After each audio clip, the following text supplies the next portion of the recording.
untuk mengerti, untuk memahami. Nah, pada titik inilah kita bisa memahami ketika dalam bacaan pertama Allah itu marah dan kesal.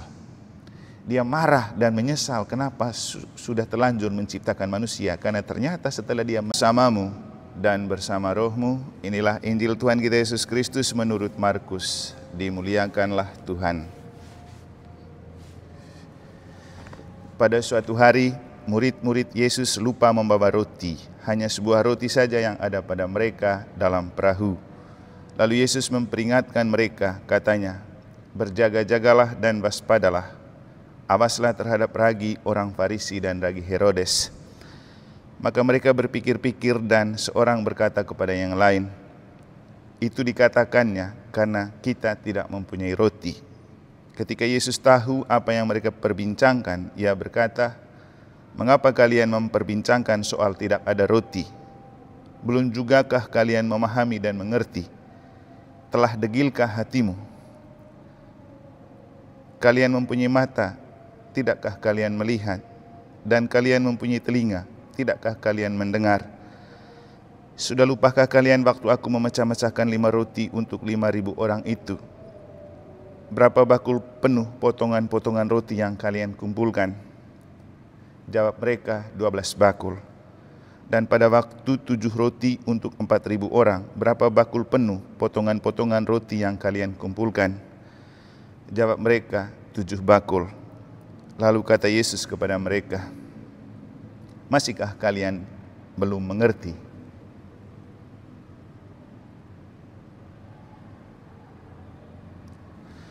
Demikianlah sabda Tuhan. Terpujilah Kristus. Masihkah kalian belum mengerti?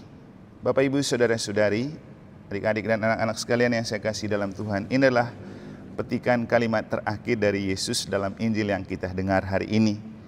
Masihkah kalian belum mengerti? Ungkapan ini muncul dari keprihatinan, juga mungkin kekecewaan Yesus atas para murid yang setelah mengikuti Dia, melihat dengan mata, mendengar dengan telinga, menyaksikan apa yang Yesus telah tunjukkan kepada mereka, mereka belum juga mengerti dan memahami apa arti semuanya itu dan untuk apa Yesus melakukan semuanya itu.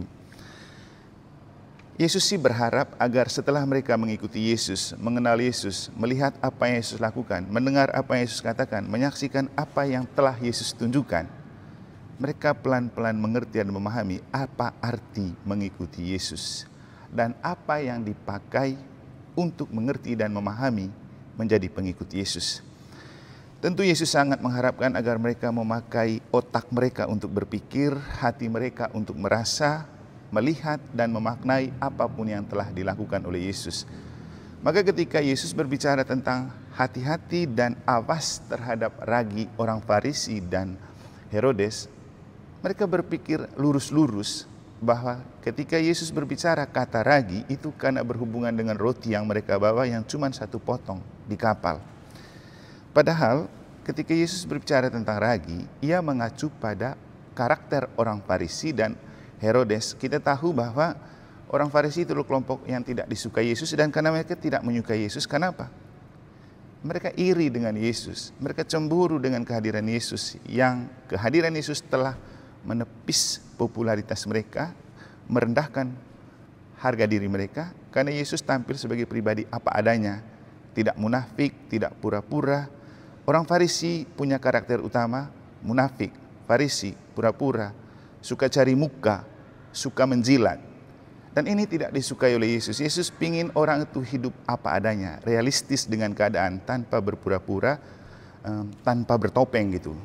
Sehingga karakter inilah yang mau diajarkan kepada para murid untuk berpikir jernih, bersikap realistis apa adanya. Dan tentu di sisi yang lain juga kita berbicara tentang Herodes sebagai ragi yang perlu dihati-hatiin, kata Yesus. Karena apa? Kita tahu Herodes, karakternya apa? Penjilat juga dia. Dia suka menjilat pemerintah Romawi. Dia selalu menjilat pemerintah Romawi supaya dia tetap jadi penguasa di Yahudi, di Israel. Dan kita tahu yang paling ngeri dari sikap Herodes, ketika dia sudah antipati sejak awal dengan kehadiran Yesus, ketika dia mau membunuh Yesus. Kita tahu juga bagaimana Herodes memenggal kepala Yohanes. Jadi Herodes itu ciri pribadi yang memang tidak suka dengan kerajaan Allah, tidak suka dengan kehadiran figur-figur yang menyaingi dan bisa juga melampaui dia. Karena orang seperti Yohanes Pembaptis, Yesus itu tokoh-tokoh yang disukai publik, yang bisa meredam popularitas Herodes. Maka dia berusaha membunuh dan Yohanes telah sukses dia bunuh. Jadi karakter pembunuh itulah yang muncul dalam diri Herodes, dan terutama karena dia suka zona nyaman, haus akan kekuasaan.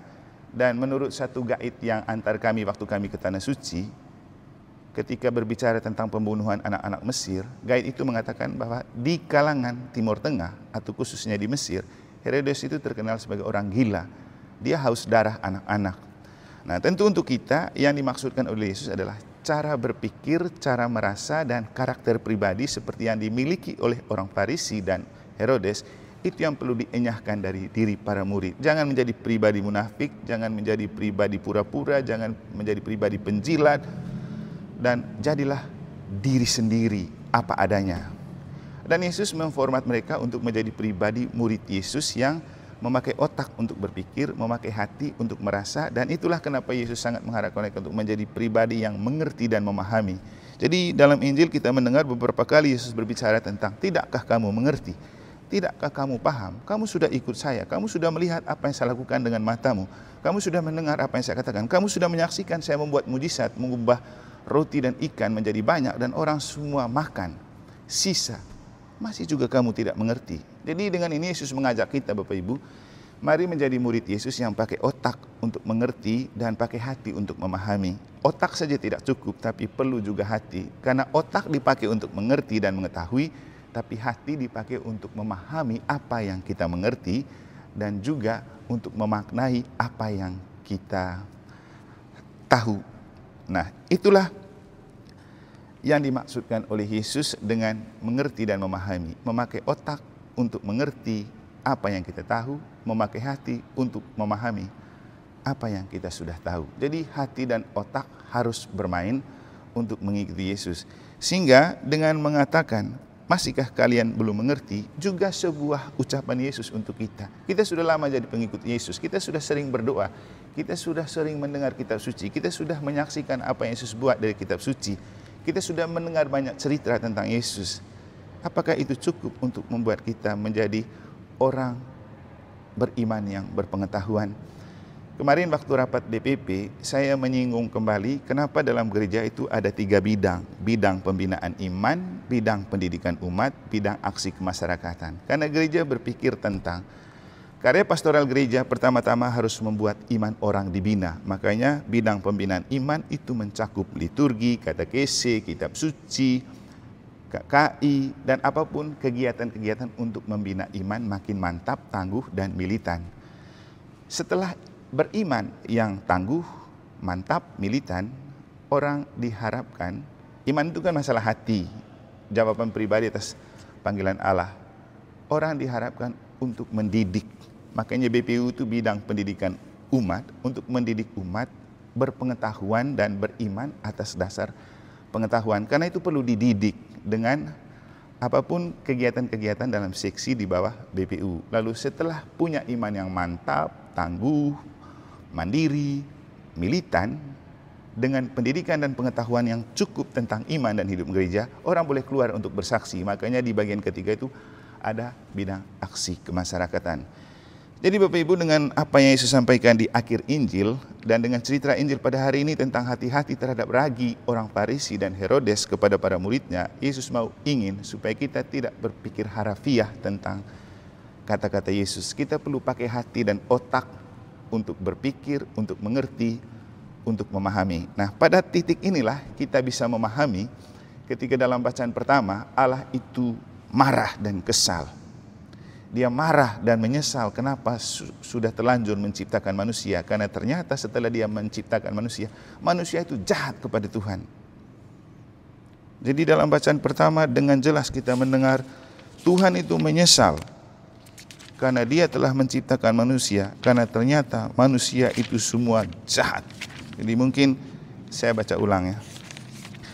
Tuhan melihat bahwa kejahatan manusia di bumi semakin besar dan kecenderungan hati mereka selalu membuahkan kejahatan semata-mata. Maka menyesallah Tuhan bahwa Ia menjadikan manusia di bumi dan hal itu memilukan hatinya. Bapak Ibu, kita semua diciptakan Tuhan. Tuhan ciptakan kita karena cinta, karena kasih. Bagaimana kita merespon dan menjawab cinta dan kasih Tuhan yang telah menciptakan kita sebagai sebuah anugerah terbesar, bahkan diciptakan sebagai gambar dan rupanya. Tuhan tidak butuh kehebatan kita. Tuhan tidak butuh kekayaan kita. Tuhan tidak butuh apapun yang populer dari keberadaan kita. Karena jabatan, karena pendapatan. Tuhan hanya ada butuh satu hal. Apa? Ketaatan dan kesetiaan untuk mendengar sabda Allah, untuk mentaati perintah Allah. Tuhan kecewa dengan Adam dan Hawa yang tidak taat kepada perintah Allah, tapi lebih taat kepada iblis yang muncul dalam diri ular.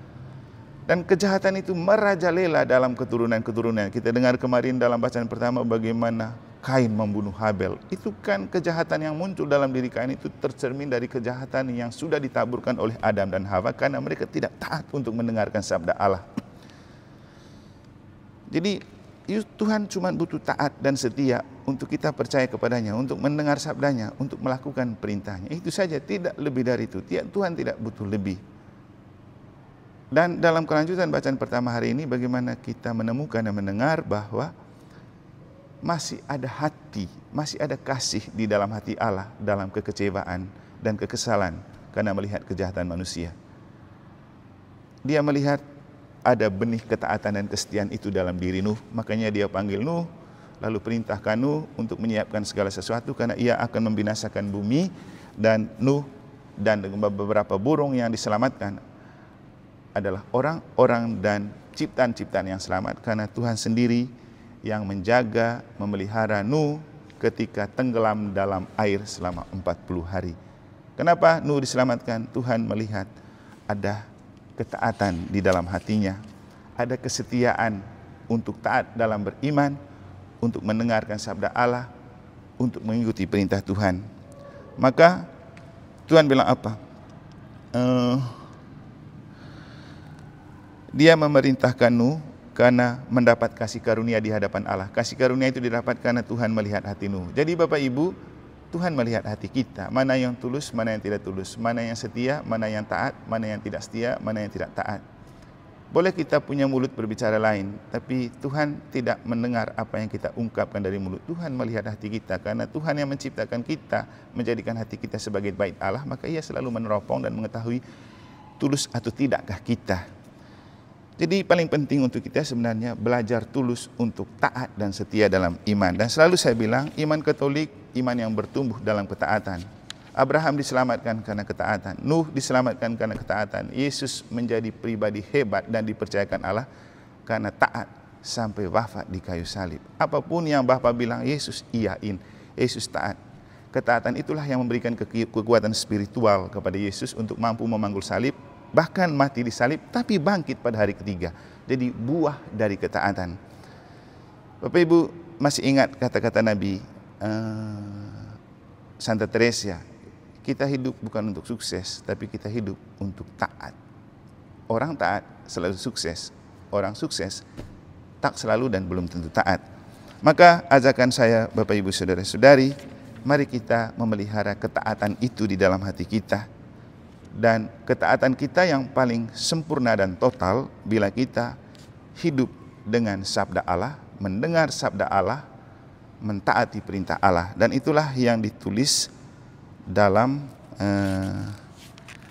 bait pengantar Injil ketika Yohanes 14:23 mengatakan begini di bait pengantar Injil. Jika seorang mengasihi aku, ia akan menaati sabdaku. Bapakku akan mengasihi dia dan kami akan datang kepadanya. Kita mau dikasihi Bapa dan Yesus. Kita mau Bapa dan Yesus selalu datang tinggal di dalam diri kita. Tidak ada pilihan lain. Taat, dengar sabda Allah, ikuti perintah Tuhan. Karena orang yang taat dan setia selalu berkenan dan dirahmati oleh Allah. Semoga Tuhan memberkati.